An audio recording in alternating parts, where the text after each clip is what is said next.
Asia Siowo! Witajcie!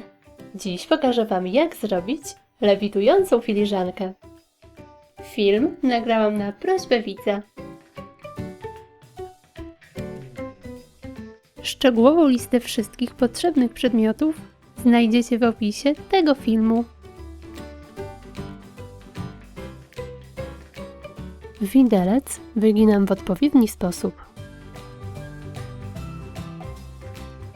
Papierem ściernym przecieram miejsca, w których będę mocować widelec.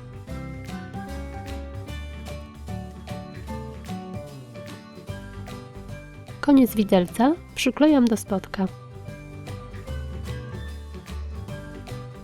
Obficie pokrywam klejem.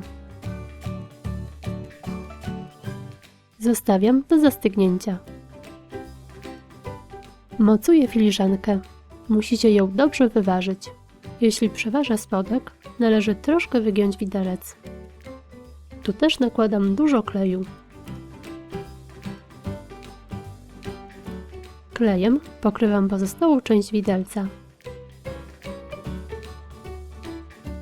Teraz mocuję ziarna kawy. Obklejam spodek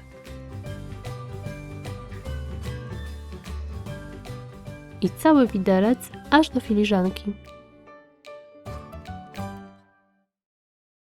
Do kawy mocuję kawałek taśmy jutowej. Na koniec przyklejam różę.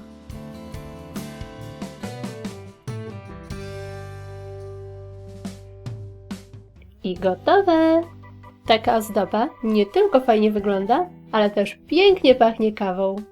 Do dekoracji, oprócz różyczek, możecie użyć plastrów pomarańczy, gwiazdek anyżu czy pałeczek cynamonu.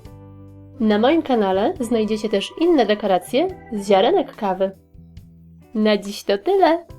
Pozdrawiam. Pa, pa!